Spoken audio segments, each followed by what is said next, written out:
Now, Fex and Leo were up on stage, and even Quinn was a little excited to see the outcome of the match. When looking at the two, their fighting stances were quite different. Leo had both hands out in front of him, similar to karate or a little like boxing, while Fex had both hands down by his side, but his knees were slightly bent. Slowly, Fex was circling Leo. Fex was the first to strike. He came in throwing his fists in quick succession, two to the head and then another to the body. However, just like before, by using his palms, Leo was able to knock them away. He could block them, Fex thought, but I only pulled back on my speed a little. I was sure from watching the match earlier this would be fast enough. After blocking the attacks, Leo followed up with a kick aimed toward Fex's head. Seeing this, Fex jumped back and tried to grab the leg, but at the last second, it seemed like the angle had changed, causing Fex's grab to miss. Again, it's like he knows what I'm going to do. Fex inwardly was starting to get annoyed. Then, while bringing his leg back, he was able to catch Fex on the head with the heel of his foot. As the fight continued, Fex got more excited, and he started putting more power into his punches. It got to the point where it was power beyond a regular human with no ability. While looking at his energy grew wilder and stronger, it started to remind Leo of the Dalki, and this soured his mood. It brought back specific memories. Usually, the Dalki were reckless when they fought, but the toughest opponent Leo ever had to face was one which knew how to use martial arts skills, and right now, the resemblance was too close. Although he was banned from using his abilities, Leo's was slightly different compared to the others. His ability was always on. Since he was blind, he would constantly activate his ability to see the aura of living things around him. In turn, this also allowed him to see the flow of energy in his opponent's body. When an opponent attacks, their energy flow would move before the body of the person did. This was the same when a person used their abilities as well. Fex threw out stiff and straight fast blows with the fist, but knowing what he was going to do beforehand, Leo was able to block all of the attacks. What? But I was sure I increased the speed quick enough so he wouldn't be able to block it, Fex thought. Then, when Leo prepared for a kick, he could still see where Fex was planning to dodge. He continued to kick in rapid successions, aiming for where Fex would be at each time. Can he read my mind? What's going on? Fex asked himself out of frustration. When the kick stopped for a breath of a second, Fex thought he had finally gotten a break, but before he could do anything, another kick was aimed at him from above. An axe kick, which slammed down on the back of his head as hard as he could. The blow was harder than Fex thought it would be, so he was unable to prepare himself in time. His legs gave in, and his head bounced off of the ground. Before Leo himself had realized it, he had been too consumed by his past memories. It had affected his usual clear mind. However, he knew the student was safe since his aura was still burning brightly. Fex slowly started to get up, pushing his body up with his arms, with his nose slightly bent. Unfortunately, I didn't expect to meet such a skilled student, hence I might have taken the fight a little too seriously, Leo said. Thank you for the battle, teacher. You have taught me how useful your martial arts truly are, Fex said as he bowed down and walked off of the stage. Wait, Leo said. Please tell me, where did you learn to fight like that? As you can see, my ability is only level 1. My family has always been weak, so we decided to train in the form of martial arts to help build a good foundation, Fex answered. As Fex walked back to the crowd, he quickly snapped his nose back into place. He also had bruise marks all over his body, but they would soon heal, so there wasn't much to worry about. With the 2 demonstrations over, it was time for Leo to start the class. The first thing Leo started to demonstrate was the kicks. Leo asked the group to get into pairs and spar with each other. This was Quinn's chance to approach Fex, as he could see he was all on his own, since no one wanted to pair up with him. I guess you already know what I am, Quinn said while looking at Fex, keeping his fist closed, ready for things to turn at any second. Do you know who I am? Fex asked. Thanks to the system's inspect skill, Quinn did know. Fex Sanguinus, correct? Well, it's to be expected.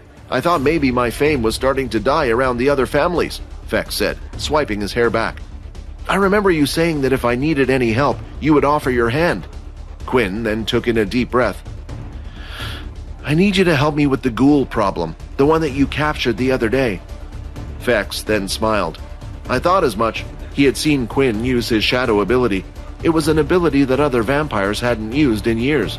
Sooner or later, he would be caught by his family and be sent back. If Fex was able to get information from Quinn, how he got this and which family he belonged to, then perhaps the punishment he would receive would be lighter. Of course I can help you, Fex said. But I do have one condition, Fex said, looking over in the direction of the two girls. You see, the one with the golden hair? All I ask is for some alone time with her. There's no way we can trust that guy, Layla shouted. Currently, the whole group had finished their combat classes for the day and were inside Quinn's room. I hate to admit it, Borden said, but I kind of agree with Layla on this one. What is another vampire doing in this school in the first place? While the others were thinking about what to do, Borden pulled Quinn off to one side so they could have a private conversation with one another. Hey man, not to add to your worries or anything, Borden started, but I think we've another problem you should know about.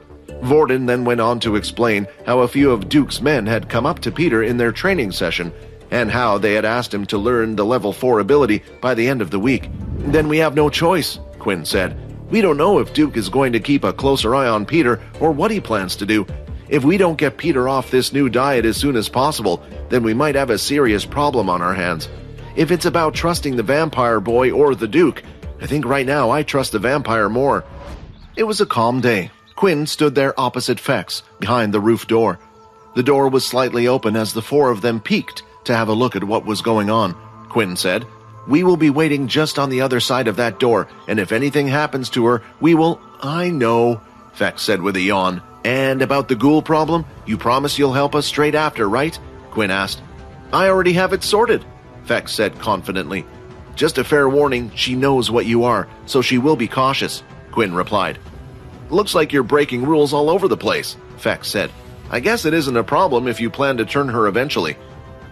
Fex had never seen a vampire break all the rules so casually. There was only one person who was as daring as him, and that was Fex himself. At first, Erin walked slowly, but as she got closer and closer to Fex, she started to walk faster. The closer she got to him, the more annoyed she was at seeing his face.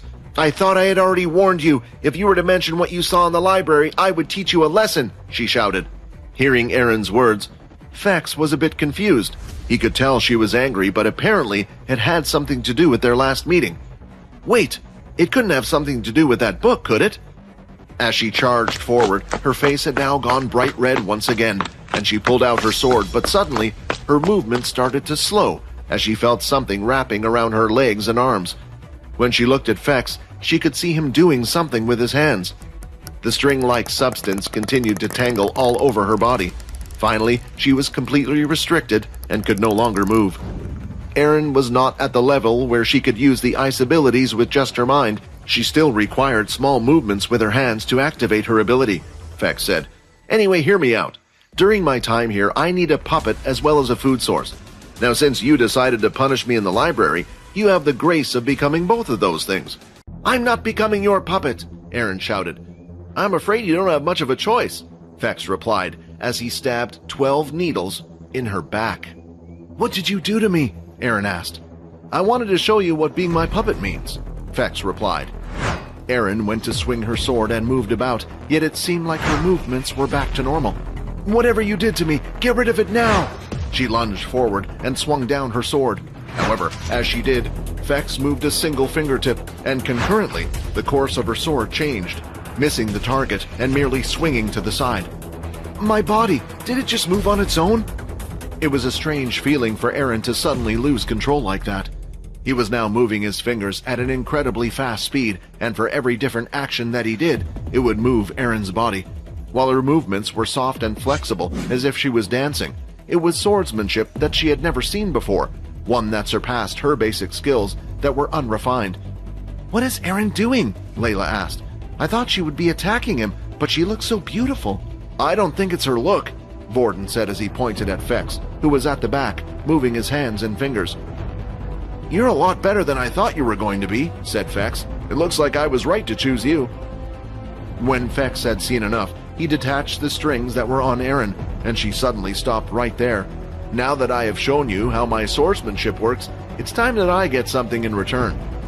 Walking towards the lady, step by step, Fex got closer, and right now, there wasn't a thing she could do to stop him. I can't take this anymore. It's not fair on Erin. We forced her into this, and it's clear that she doesn't want to go through with it. What if he's planning to turn her? I'm going, Vorden said as he barged through the roof door. Wait! Quinn shouted. They were so close that Quinn didn't want to ruin the deal they had, but after hearing Vorden's words, Quinn realized how selfish he was being. As Vorden ran out, he gathered a fireball in his hands and was getting ready to throw it toward Fex. However, just as Vorden was about to let the flames go, Erin's body had moved and was now right in front of him. How dirty! Vorden shouted. You're going to use her as a shield? Why don't you fight yourself? Then, a gust of wind seemed to go straight past Vorden as he felt his hair rise. When he looked in front of him, he could see Quinn running past with all his beast gear on. Just like before, Fex moved Erin in front and commanded her to strike her sword, but Quinn showed no signs of slowing down, and it looked like he wasn't even going to bother dodging. Shadow control! Just before the sword reached his side, he lifted the shadow from underneath his foot and blocked the attack, slowing it down. Then, using the flash step, Quinn was able to appear behind Erin and went straight for Fex. Wait! Fex shouted. Stop! This wasn't my intention. You guys win, he said as he held up both hands. Quinn then pulled out a flask from one of his trousers pockets and threw it over to Fex, who was able to catch it.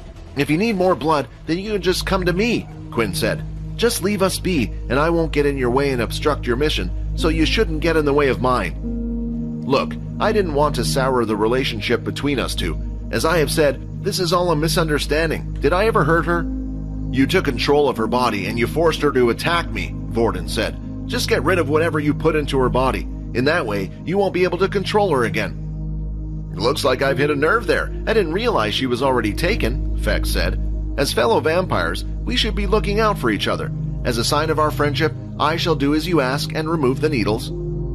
Quinn was wondering why Fex's tune changed so quickly. Could he have realized that Quinn was different from the other vampires? But the real reason why Fex had changed his mind about the whole thing was because of Quinn's shadow abilities. The strings were connected to Erin once more, and she felt the tingling sensation at the back of her mind. Fex then yanked out his hand, and at the same time, all 12 needles that were attached to her body were pulled out simultaneously. It's done, Fex said. The others saw the needles had been removed, and Erin could no longer sense a strange feeling inside her body. If you ever wish to become my puppet again, feel free to find me. Come on, let's get out of here, Layla said as she started to walk off with the others towards the exit. Wait, don't you want help with your ghoul situation? Fex asked. We can't trust this matter to him, Vorden said. I'm telling you. But time was running out. Vorden would have to go through the pain of having his limbs removed again. Please, Quinn said, help us. Very well, Fex replied. Follow me. As the three boys followed Fex, they couldn't help but wonder what kind of plan he had. I hope you're hungry, Fex said as he opened the door. As soon as they entered the room, their jaws had nearly dropped to the floor. Currently on the floor were 7 different students who had been tied up. They each had a blindfold around their eyes and a piece of cloth gagging their mouths. This is what someone should have done before they turned him into a ghoul. He would need a different type, right? So here you are. I brought you a different person he can eat for each day of the week, Fex explained. So what, you plan to just kill these students? Vorden asked. Hey, now look who's being the stupid one. No one said anything about killing, Fex replied. The size of meat that a ghoul needs to eat only needs to be about that of a shoe. So there's no need to kill, no need for the school to find out. But won't they say something happened? Peter said, worried as he saw the students wriggling, scared for their lives. Although you guys seem to be friends, it's like you don't know much about vampires, do you? Fex shook his head. If I use my influence powers, then I can make them forget anything ever happened. Well, Quinn, what do you want to do? Peter asked, looking at him. Peter had already made up his mind. He was sick of worrying about this and just wanted to get it over and done with. I can't, Quinn said. I don't even know these people that well. If it makes it easier for you, some of these people aren't good people. Fex then went over to 2 of the male students off to the right side and lifted their heads, revealing a few bruise marks on their faces. What about the rest? Quinn asked. Well, the rest were randomly selected. They just had bad luck, that's all. Look, someone had to draw the short straw, right? While Vorden was looking at the students, he recognized one of the female students. It was the same girl who he had copied the regenerative ability off the other day. Seeing this, though, gave him an idea. Quinn, there is something we can do, Vorden said. Before, he had never considered this an option. Only now that they were able to erase their memories did he think of this. They explained their plan to Fex. After all, they needed him to make sure he erased their memories. "All right then." Fex then pushed the female student towards Quinn, and he managed to grab her just before she tripped and fell over. The boys started to discuss who was going to cut off the limb, since none of them were ready. In the end, it was a unanimous decision that Peter should be the one to do it. Peter grabbed the meat cleaver from the kitchen counter and walked over to the female, all the while Vorden and Quinn held her down on the floor. The two had to hold her down even though her mouth was already gagged. At first, she thought it was a twisted, sick joke being played by her friends. But as soon as she heard them deliberate and talk more about the matter, she slowly realized that it was becoming a reality. As Peter kneeled on his knees, his hands were shaking. "Come on, Peter," Vorden said. "You're happy enough to eat the damn thing, but you can't cut it off." With those words, Peter closed his eyes and swung the meat cleaver down, but at the last second, he tried pulling it back, causing the meat cleaver to only reach halfway through the bone. "Peter, you made it worse," Quinn said as the two swapped positions. Quinn quickly banged a fist on top of the cleaver, pushing it to completely go through. When the leg was detached, he quickly put it inside a black plastic bag. The woman was no longer struggling or screaming. She had just passed out from the fear of everything. "4 more times," Quinn said. "We have to do this 4 more times." While the female's leg was being prepared for Peter to eat, Quinn went over and dipped his finger into one of the ends. "Blood type A positive." Quinn wanted the O blood type. This way, he would be able to raise his charm stat. He realized that with everything happening around them, they were bound to get caught sooner or later. If that was the case, then one of the most useful skills that he had would be the influence skill. He then licked his finger, and once again the message appeared. "A positive blood has been consumed. An additional stat point in strength has been added. Strength 18. While the others were waiting for the leg to heal and for Peter to start eating, Quinn went over to the other 6 students who were still on the ground. "Inspect." Quinn had used his inspection skill on each of them, and the main thing he was looking for was their blood types. Out of the 6, there were 2 O-negative blood types, 1 AB positive, 1 A positive, and also 2 B positive blood types. After taking a drop from each student, Quinn decided to check his new improved stats. Strength 19, Agility 18, Stamina 17, Charm 12. At the moment, these were Quinn's current base stats without wearing any equipment. With the 2 O blood types, Quinn did as he said he would, putting them into his charm stats. While doing all of these tasks, Fex was keeping a close eye on Quinn and couldn't help but come over. "You're a strange one." "Oh, I know. I bet you're one of those blood freaks who has to find the perfect type of blood," Fex said as he shrugged his shoulders. "To me, blood is just blood. It all tastes the same no matter who it comes from." Hearing Fex say this started to make Quinn think. "System, what is the meaning of this?" Quinn asked. "I think you figured it out already," the system replied. "As I've said to you before, your vampire powers are unique, different from the others. What applies to you doesn't mean it will apply to them, and the same can be said the other way around. But this, Quinn, this is your advantage over the others." Finally, when the female student's leg was fully healed, Peter no longer felt weird about eating the leg in front of him. The first bite was the hardest, but once he got the juicy taste of flesh into his mouth, he couldn't stop. He continued until almost nothing was left but the bone. Quest update: 3 of 7 pieces of human flesh have been consumed by ghoul Peter Chuck. Once again, the energy surged through Quinn's body, but he knew it wasn't him getting stronger, but Peter instead. Maybe we should just take the easy way? Quinn thought for a brief moment, but quickly changed his mind. They took off the blindfold from the girl, and then Fex started to use his influence skill. His red eyes glowed, and so did the females he was looking at. She appeared dazed, as if she was unaware of anything around her, as if she was asleep, but with her eyes open. Fex gave simple instructions of what happened that night. He was sure not to overcomplicate things. The last thing he mentioned was telling her to sleep for another hour. While one of them watched the hallways for any oncoming students, the other would carry them and put them in a place where it would be a while before a student spotted them. Certain sections of the library, just outside the staircase on the top floors, and so on. After they finished doing everything they needed to do, they left Fex in his room on his own. The day had arrived, and Peter wasn't feeling hungry this morning, as he had eaten a meal last night. But that still didn't mean there wasn't a list of jobs they needed to do, because Duke was hot on their heels. They needed to convince him that somehow Peter was learning the ability books handed to him. So the three decided to once again split up for the morning. Vorden had memorized the students who had the regenerative ability, while Peter and Quinn had decided to pay a little visit upstairs to the VIP area. "Long time no see," Logan greeted. "It looks like you brought a friend with you as well this time." Once he sat down, Quinn started to explain what he wished Logan to do. However, this time, Quinn was afraid Logan would decline. But without saying anything, he put on his metallic glove and got to work on the watch while it was still in Peter's hand. After a few minutes, he sat back in his chair. "All done for you," he said. Now onto the watch, the number 2 was permanently displayed. "If we want to come back and increase the number, are you okay with that, Logan?" "I thought you might ask something like that, so I already did it for you," Logan said. "If you twist the top of the watch, then the numbers will change, going from 1 up to 6. So you will be able to fool anyone into thinking you have a high ability. If you ever need any help, Logan, feel free to ask me." With that said, it was almost time for the combat classes to begin, and the two of them had to leave. As they left the room, Logan quickly booted up his computer and started typing away until he suddenly stopped. "If I do this, he will probably never trust me again. It was nice speaking to a person for once, rather than a machine," Logan said. "But at the same time, I can tell you are hiding things from me, and I can only help you if I know more." "Recording device activated," the computer system said. It was time for the two to split up. Peter would head to the elemental class with Vorden, while Quinn would head to his normal weapons class. During the start of the lesson, they continued to go through the kicks that had been done the other day.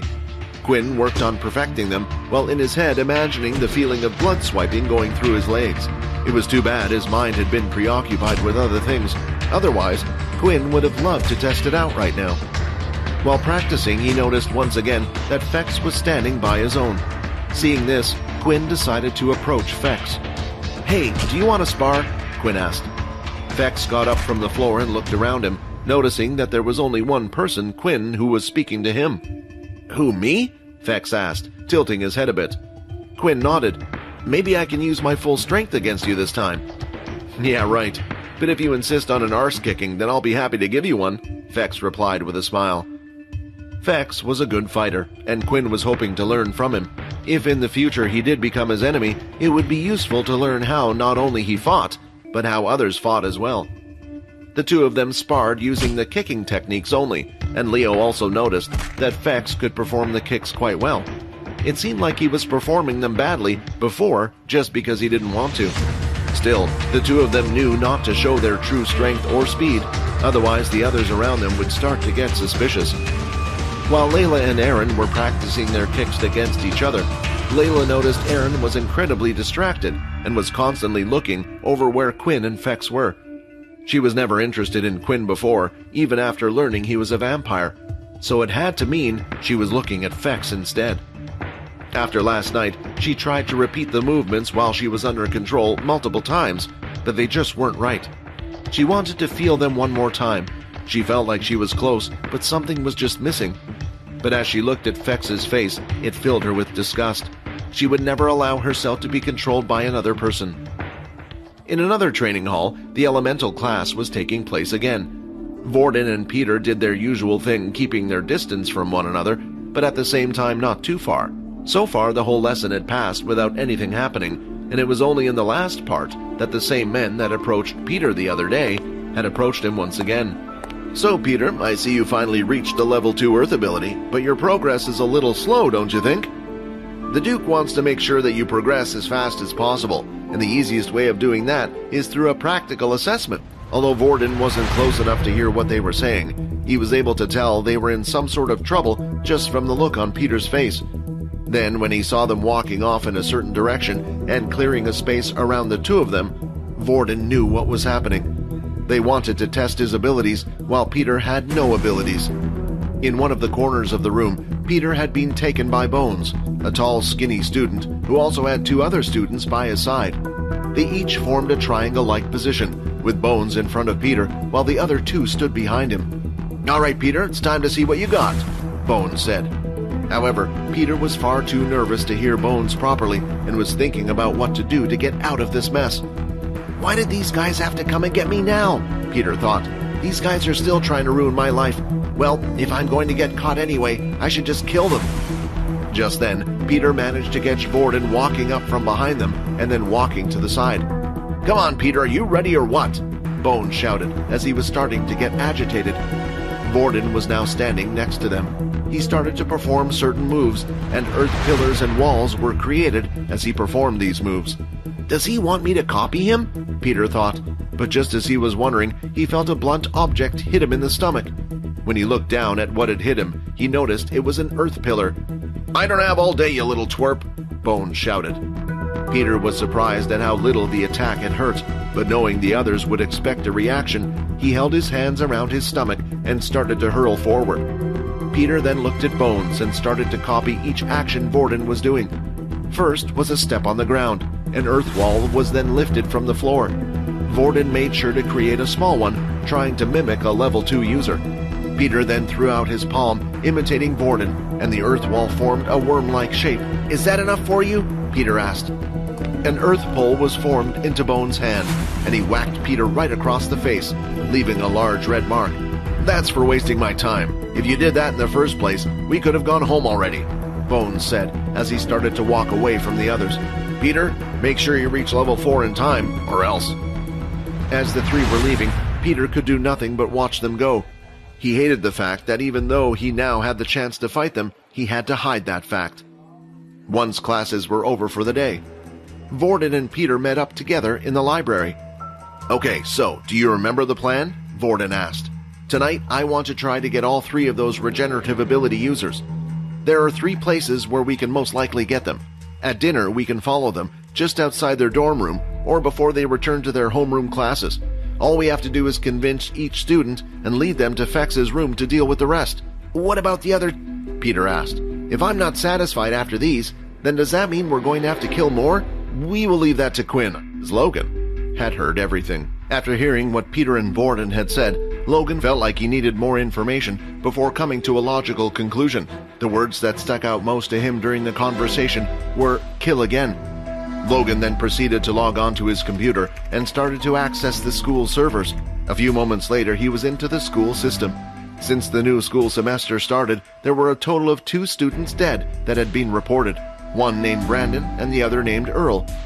When looking at the files, he also noticed that 2 students had been brought in for questioning, and one of them for both cases, Quinn. Vorden had caught up with Quinn and given him information on his target, saying what homeroom class they were from and also what combat classes they would attend. Quinn had gone to one of the homeroom classes to find his target. Vorden had gone to wait outside the dorm area, and lastly, Peter to the canteen. As Quinn walked down the hallway where the students were just outside their homeroom, Quinn quickly tapped the student on the shoulder. "What is it?" the student said, half annoyed as he turned, but he quickly changed his tone. "Oh, sorry, how can I help you?" he said with blush marks underneath his cheeks. He had never seen a student so handsome before. It was as if something was drawing him in. "Influence skill activated. Influence skill successful. Follow a few feet behind me. Don't say anything to anyone, understand?" The student nodded and continued to follow Quinn. Vorden found it quite easy to convince his student to do as asked after showing him his watch, threatening to beat the person if he didn't comply, and then finally, it was Peter's turn. "I'm here to deliver a message," Peter said. "General Duke has asked me to take you to him at this moment." The student agreed to leave his friends and follow Peter. It was all going well for Peter so far. The student was following and asking him what the general wanted to see him about. Whenever he asked, Peter would reply, saying the general would never tell a low level like him information about why. However, the problem started to occur when the student realized that Peter wasn't leading them to an office, but instead toward the dorm rooms. "Where are you taking me?" he asked. "Oh, I just need to grab a few things from my room first that I forgot," Peter replied. "I thought you said it was urgent. Is there a problem here?" a voice said. As the student turned around, he could see a black-haired student he didn't recognize, and suddenly his eyes lit up red. "Head over to room 224 and wait there," Fex commanded. This time, when faced with the dilemma of choosing who should cut off the student's limbs, Quinn had volunteered. "Here I go!" With a single swing, Quinn cut off the piece of the student's foot with a clean strike. This time, however, Vorden immediately moved towards the amputated area and started to place his hands just above it. As he did, it began to heal far quicker than it normally would. "What's that?" Peter asked. "I decided to head to the nurse's office, faking that I had a temperature. The two of us touched, so I was able to copy her ability," Vorden explained. "I didn't want these guys to go through the same pain as the others." They then repeated the process 2 more times with the other students, and finally, they were done with everything. 6 of 7 pieces of human flesh consumed by your ghoul. The message had appeared, and now there was only one person they had to find before Peters evolved. "So, did you come up with any ideas for this last person?" Fex said as he sat down on his chair with his legs up on his desk. "I was thinking about this. What about Bones?" Peter suggested. "The person you met today? That's a bad idea," Vorden replied. "He happens to work for Duke. You're already on his radar. But I think you're along the right line. We should pick someone who deserves it." Suddenly, while in the middle of their conversation, a beep sound was heard. 3 students tied up on the floor, blood parts in certain areas, and the rest casually standing around. Logan mumbled to himself. Logan had arrived in front of the door earlier, but he had decided to continue to listen in on their conversation. Perhaps he had misheard something, or the words they were saying meant something else. But after listening and deluding himself to the truth, he could no longer take it. Logan immediately brought out the black sphere-shaped ball and pressed it against his chest. The small little spider-like robots started to spread and appear around his body at a lightning speed until they formed a mechanical suit. "Don't you guys move, or I swear I will blast you all," Logan said. "Quinn, did they put you up to this? If they're blackmailing you, I can help you out. I have connections, you know." "Logan, please," Quinn pleaded. "Put the weapons down. It's not what you think." "I can't, Quinn. If I lower these weapons and I don't know the truth, there's a higher chance for you all attacking me. You were involved in this case as well, and 2 previous cases before." When did he do so much research? Quinn thought. "What the hell are you guys waiting for? Looks like we found your next meal ticket," Fex said as he took a step forward. A few seconds later, though, a beam of blue light had hit Fex and sent him flying up against the room wall.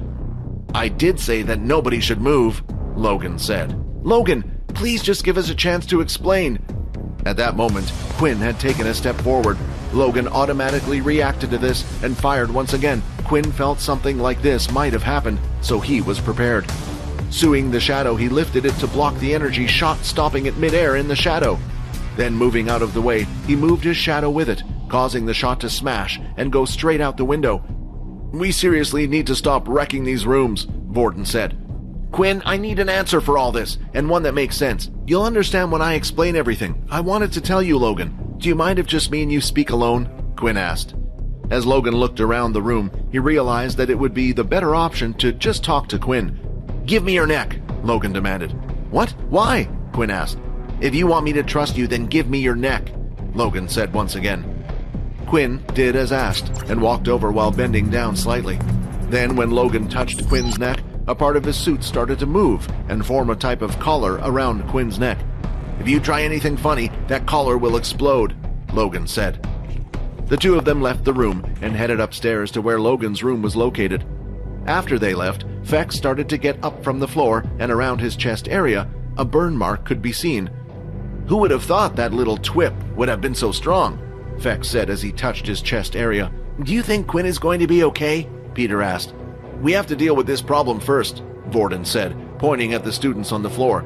"Maybe Quinn can buy us some time, but if Logan reports us, they still can't do anything without any proof, so we need to get rid of the evidence as quickly as possible."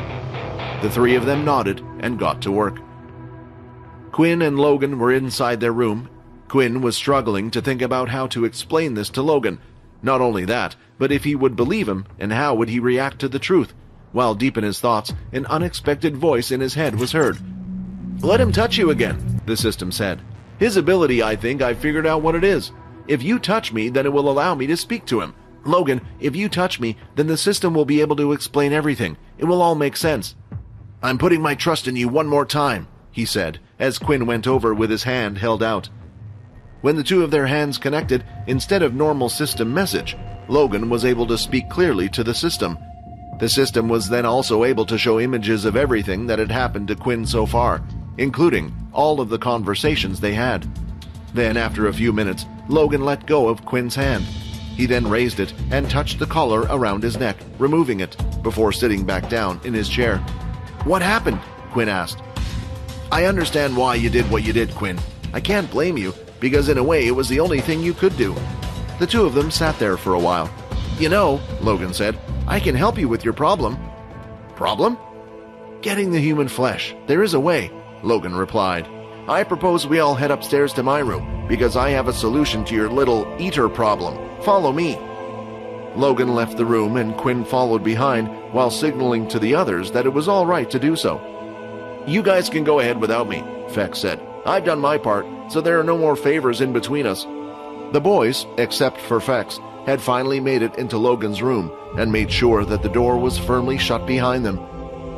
Are you sure this isn't all a trap, Quinn? Logan whispered. I don't know, Quinn replied. He hasn't told me anything yet, but I trust him. He helped me out with the watch and knew about my shadow abilities, yet still didn't tell anyone. Logan then logged into his computer as usual. The problem is that you need a fresh piece of human meat, correct? So going to the cemetery is not an option, Logan explained. He then went on to a certain site. It looked exactly like the marketplace where Quinn had gone on to buy his equipment. I will introduce you to a whole new world you probably didn't even know existed, said Logan. We call this the Dark Marketplace. It contains items that aren't allowed to be sold in the regular marketplace. It even has a request board, one that can evade the eyes of the government. I've heard of this before, Borden said, but I had no clue how to access it. Logan then typed into the search bar and straight away what they were looking for appeared.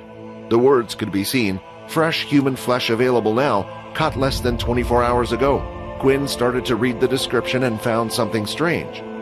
The item had been shrunk, wrapped, and filled with nitrogen to keep it as fresh as possible. It had also been dried of all blood, so the customer could only get the flesh itself. Logan, could you check for me? Is there any way to get blood? Quinn asked. Logan did a quick type, and to his surprise, the screen said, no results found. I find it odd that there isn't blood on this. Regardless, even before vampires began to exist, some underground hospitals and groups would need them for emergencies. Perhaps I should look into this more. Logan continued to ponder on the subject. So, are we able to order the flesh then? Peter asked. Yes, I'll do that for you now, Logan replied. In his room, Logan had a teleporter receiver for packages. After typing the code in, the item suddenly appeared in a box. They opened it up, and it was shrunk, wrapped, and covered with ice, just like the order had said. After taking it out, they placed the meat in Peter's hands, and Logan couldn't stop staring at him. He was interested in seeing how Peter was able to eat the meat. Although Peter was a little shy, he quickly gobbled up the food. When he saw that it was similar to an animal eating meat, Logan lost his interest once again. 7 of 7 different pieces of human flesh have been consumed by your ghoul. Quest complete. Evolution process will begin. A loud groan could be heard from behind him.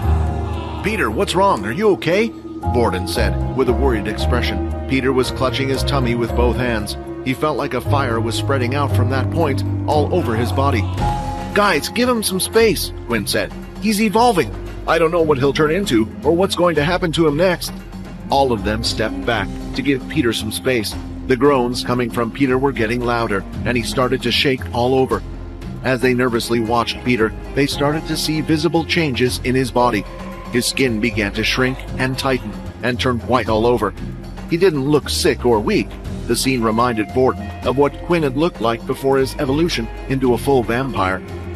At the same time, there was something that was worrying Peter a lot more right now. His heartbeat was starting to slow down.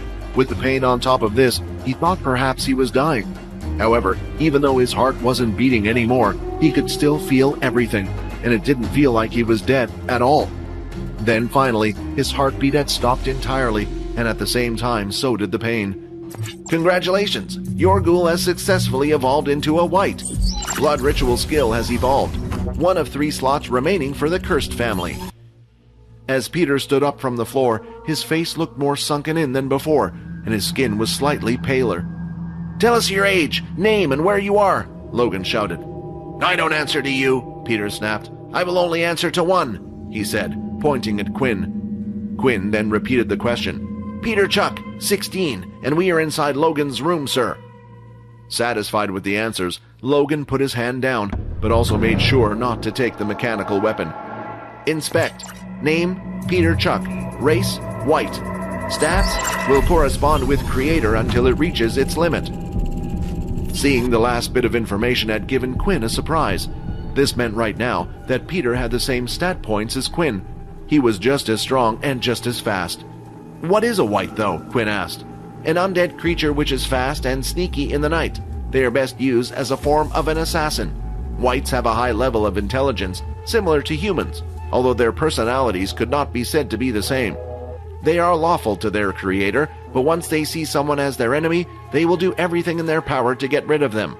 Wights are immune to poison, sleep, paralysis, mind control, and diseases. They also contain a skill that will allow them to turn a killed victim into another lesser wight. 0 of 2. "Is everything okay? Do we still need to feed him human flesh?" Vorden asked. "It's all right. Peter, you are no longer a ghoul. You're now something known as a wight," Quinn replied. After explaining everything to Peter, he finally understood why his heart had stopped beating. He was an undead creature, no longer alive. Everyone in the room could finally relax and sit down. It was finally all over. But there was one upcoming situation left that they had to deal with. That was worrying him about this. His next meeting with Duke is in a few days. "I have a question," Vorden said. "How did you figure out what we were up to? I planted a listening device into Peter's wristwatch when you asked me to make adjustments. I felt like you were hiding something, so this was the best cause of action." "It's okay. Logan, are we still friends?" Quinn asked. "We're friends?" Logan replied with an odd look on his face. "Of course. Friends help each other out, and you've helped me more than ever," Quinn explained. "Well, if that's the case, this seems to be a one-way friendship, since you haven't helped out with anything at all yet," Logan replied. "You're right," Quinn said. "I haven't helped you when you helped me so much. You know that briefcase from before? Well, my system says it was made by Richard Eno." The biggest worry looming over their heads had finally disappeared, but that didn't mean they were completely in the clear. While Vorden and Peter had decided to go back to their rooms, Quinn decided he would go visit the girls and update them on the situation. After a knock on the door, he spoke through the door to confirm it was him, and the three of them then went for a walk down the hallway while Quinn explained everything that happened. "So, he won't have to eat humans anymore, and there is no need to get involved with that Fex kid again? Good," Aaron said. Still, after Quinn had told them everything, Layla could tell that something else was on his mind. "What's wrong? Is there another problem?" she asked. Quinn then proceeded to tell them the situation with Duke, how they desperately wanted Peter to learn the level 4 Earth ability by the end of the week. The major problem was Peter didn't have an Earth ability, and he was too involved to cut ties. "Wait, did you say the end of this week, this Sunday?" Layla asked. "Yeah, that's what Peter told us," Quinn replied.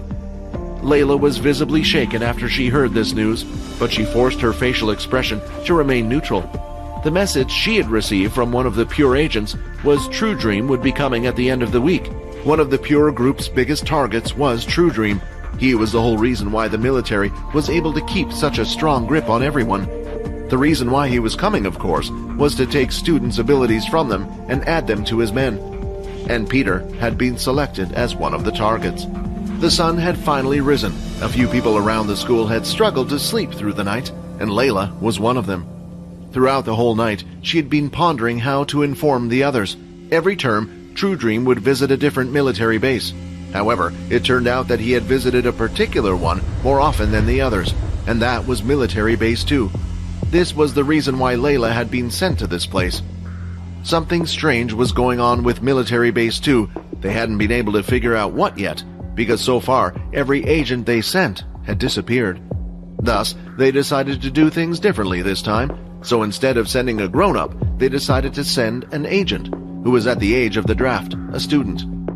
Layla had entered the school using false documents. Her family wasn't prominent, but she didn't mind if she was to lose her ability. She had only obtained it for the mission in the first place. The only thing that she didn't want was to end up like Peter and be the military's lapdog.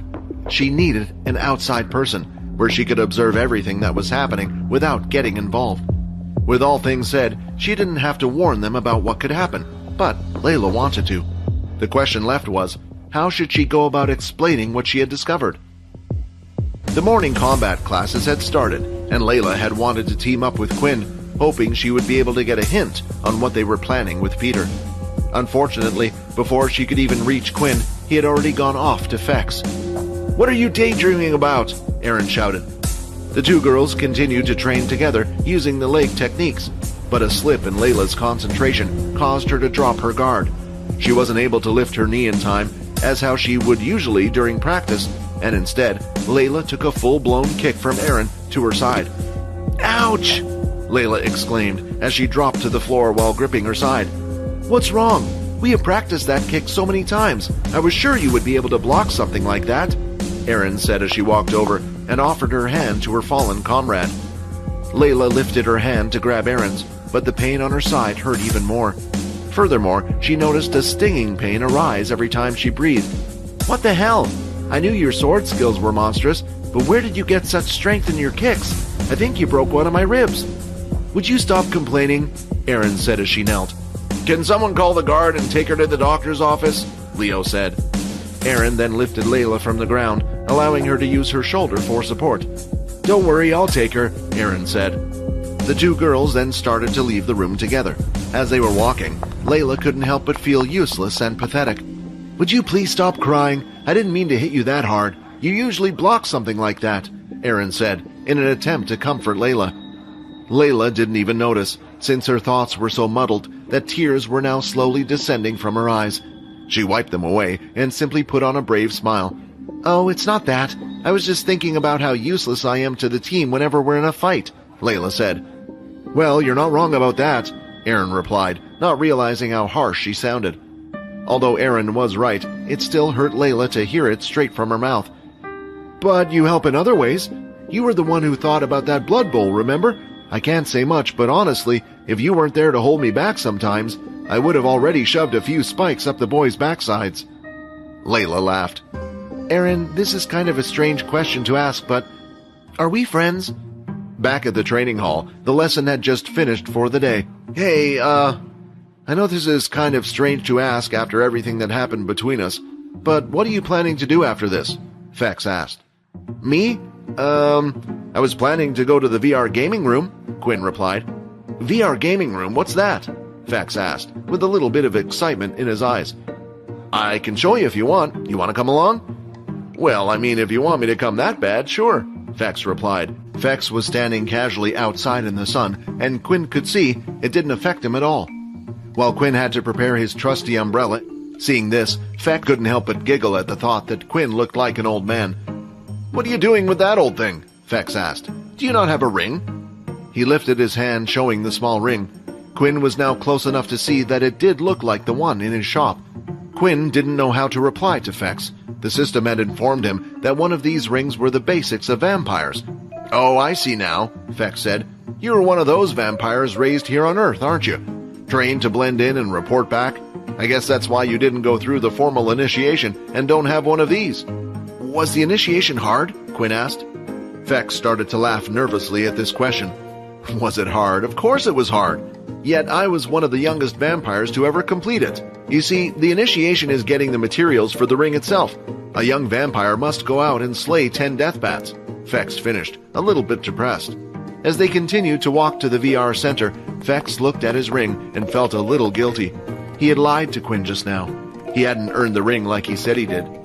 He had gone out and traveled and fought against the death bat, but after a gruesome fight and near-death experience with one, he decided to go on to the marketplace and hire some travelers to hunt the beasts for him. With this, he managed to gather most of the crystals needed to make the ring. But his last traveler who accepted the contract never replied. In the end, it was all thanks to the Blood Evolver who placed the crystal in the marketplace that he was able to craft the ring. They had finally arrived at the VR room, and it was a sight that Fex had never seen before. They went to the counter, and Quinn paid for both him and Fex. They both got into the pods and logged into the game.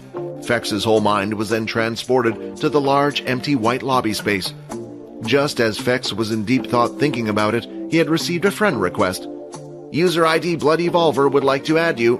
Fex carefully looked at each letter of the word in front of him one by one, that it was the same user ID that was also used in the marketplace when he had bought the beast crystal. When Fex first saw the crystal, he thought maybe someone had killed a bat along the way and didn't know what to do with it, and chose to sell it after finding out it could only be used to create a silly ring. But now, thinking about it more, all sorts of questions started running through his head. He accepted the friend request, and immediately Quinn was transported to the same white space that Fex was in as well. "Foxy Fex?" Quinn said, looking at his username. "What, you don't like it?" Fex said. "Better than Blood Evolver. What are you trying to do? Tell everyone out there you're a vampire?" Quinn laughed nervously back. "I thought it would be vague enough. Plus, who else but other vampires would think that?" Quinn replied. This was the confirmation Fex needed. While standing there and thinking about everything, Fex could see Quinn using his blood skills in the game.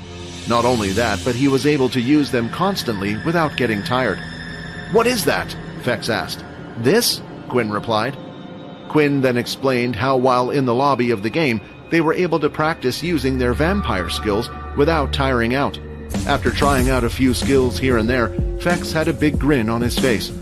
He then started performing his martial arts while mixing in the blood skills. Still, what had impressed Quinn the most while watching him practice was the martial arts he was performing with his fists. When Fex had stopped, he walked over to Quinn with a hop in his step. "Hey man, this is great! I wonder why the vampires don't have a bunch of these in their buildings. It could help the kids train. That's right, you didn't learn any, did you, since you grew up here and everything? You know I can teach you the martial arts if you want." Fex thought this was a great idea. He wanted to repay Quinn for getting him the beats crystals he needed, and this could be his way of returning the favor secretly. "Really? Would that be okay?" Quinn asked. "Why not? You're a vampire, so you have the right to learn it. Do you remember what I did to your friend on the roof? Well, if you let me do the same to you, then I can show you how to use martial arts. My string puppet is unique, so when you perform it, it will feel like I'm performing the skills through your body," Fex explained. What Fex was offering wasn't a bad proposal. The problem was whether or not Quinn could trust him with his body. "Is there a risk to this?" Quinn asked the system. "I think you should go for it," the system replied. "In terms of other vampires, you're a bit weak and on the wimpy side. I think this would be a major progress for you. I'm talking about him taking control of me. What happens if it becomes permanent?" "It won't be. Vampires can't have other vampires as their puppets permanently. So there is the possibility he could use me to hurt those around me, even for a short period if he wanted to?" That was when Quinn came up with an idea of his own. "Let me think about it for now," Quinn replied. "Why don't I show you how to play first?" A match had been confirmed, and Fex was transported to the seating area in the arena. He could see Quinn standing on one end, while his opponent stood on the other. His opponent was skinny, tall, and seemed to resemble a tree. What surprised him, though, was the fact that when he was sitting in the seating area, he wasn't the only one watching Quinn's fight. "Hey, you're new," Nate said, looking at Fex. "What is all this?" Fex asked, looking confused. "Is everyone here to see the two of them fight?" He looked at the stand, noticing the crowd that had formed. There were 50 people in total, all dressed up in different avatars. "Of course, it seems like Blood Evolver has gained quite a following," Nate replied. "So, are you implying that all these people are here to see the Blood Evolver?" Fex asked. "What makes him so special?" Nate thought about that for a while, looking deep in thought. After some time had passed, he finally came up with an answer. "At first, it was his skills that interested me, much like everyone else here. But after that, I noticed something. Every time he came back to play the game, he would have grown in strength by leaps and bounds. And for some reason, watching someone grow from a small little fish into a fierce dragon is exciting for me," Nate explained, glancing at the match. "Now let's see how much you've grown this time." The countdown for the match had begun, and it was time for the two of them to fight. Immediately, the tree-like student placed both of his hands on the ground. As he did, multiple thick tree roots started to form across the floor and spiraled their way towards Quinn. The first thing he did was perform a blood swipe at the roots, hoping to cut them down. As the attack reached the roots, it caused the first set to break, but it would keep coming forward. Windwalk activated. With his Tier 2 boots, he was able to outmaneuver the roots. Although there were many roots, and his blood swipes couldn't deal with all of them, he was able to outrun them with his speed. He circled the attack and came to the student's side, preparing himself to try something he had been itching to try out since he had joined the game. Flash step! Performing the flash step, he avoided the attack and was now even closer to his opponent. "Trees, protect me!" the wood user shouted, and suddenly the user was surrounded by all sides with thick tree trunks.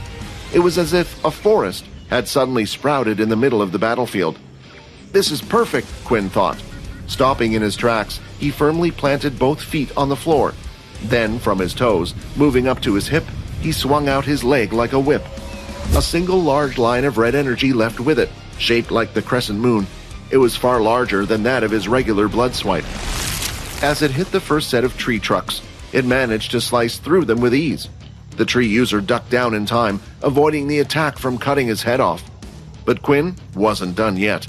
He hopped and changed his stance slightly, performing the same kick with his other leg, cutting the trees down from the other side. Both sides of the tree trunks shook due to the slightly angled cut and fell to the floor. The wood user was now panicking, but before he could even act, Quinn was already above him, performing the final axe kick, followed by a blood swipe.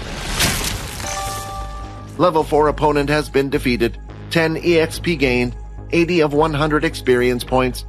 Congratulations, a new skill has been created, Blood Crescent Kick. It seems like you have gotten stronger once again, Nate said. A new skill, but how? Quinn thought. Impressive, the system said.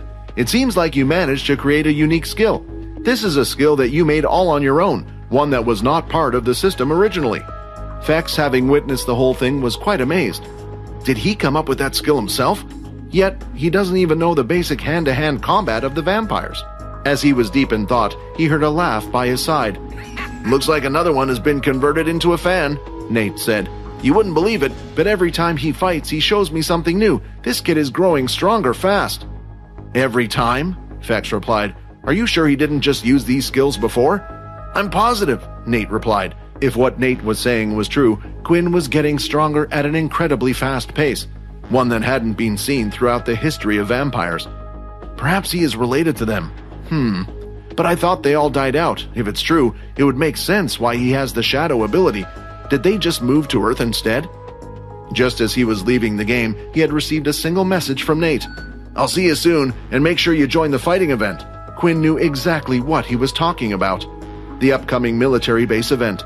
Soon all the bases would meet up to compete in special events, each trying to show that they were able to raise the best and strongest students. Quinn was excited for once. Perhaps with this event, he would finally be able to show his strength. Inside the VR gaming room, one of the pod doors was abruptly opened, and out stepped a fairly domineering man with a burly build physique. A month left, huh? I just wonder how much stronger you can get in that meantime, Nate said with a smile on his face. A few seconds later, a hissing sound was heard from the pod next to his. As the pressure was slowly released from the sealed door, it started to lift, and Nate saw a friendly face peeking in between the aperture. Hey, that guy keeps getting better in every attempt, doesn't he? Sam said. I don't even know if I could beat him in a real battle the way he is now. You shouldn't talk down to yourself like that, Nate replied. Remember, he's only a first year, and there are two major differences between the first years and the second years. One is our equipment, Nate said, pointing to the cape that was on Sam's back. And the second one is our soul weapons. I don't know many first years who have been able to produce a soul weapon, and it's only something that they teach you in your second year. The two of them started to walk back to their dorm rooms. It was already evening and getting late, so it was nearly time for them to go to bed. When the morning arrived, they began to do their normal routine. After eating breakfast, it was time for them to head to their homeroom class. As they entered the room, they felt the strange atmosphere that was hovering in the air. For one, the homeroom teacher hadn't arrived yet, and usually, the homeroom teacher would be there to welcome their arrival. As they both listened carefully to the students who were engaged in their conversations, they managed to catch a few words. They eventually found out what all the commotion was about. Hey, did you see her? What, that new teacher? Yeah, she's so beautiful. I wonder how strong she is. Aren't all military tutors quite strong? Most, but not all of them. She might just have a unique ability or was very knowledgeable in a club subject. All of a sudden, the sound of the classroom door sliding was heard. Her skin was as white as the pure specks of snow. Although her features looked soft, no expression was plastered on her countenance. Still, the thing that stood out the most about her was her silver hair. She was wearing the black standard military uniform that they all had to wear. Hello, students. My name is Silver, and I will be your new homeroom teacher from now on. Silver started to scan the entirety of the gathering, looking at the students one by one, but it merely reminded her that she might have to stay in the school for a while. As the file said, it appears that Fex isn't here. Silver had been tasked with the mission of finding and bringing Fex back to his family. Without saying anything, she started to walk around the room and gaze at the faces of the students more closely. Vex and I will complete my mission and bring you back, even if I have to hurt you, dear brother. Hi, Quinn here. Wondering what happens next? If you want to jump the queue and unleash all episodes, click on the link here and install the Pocket FM app.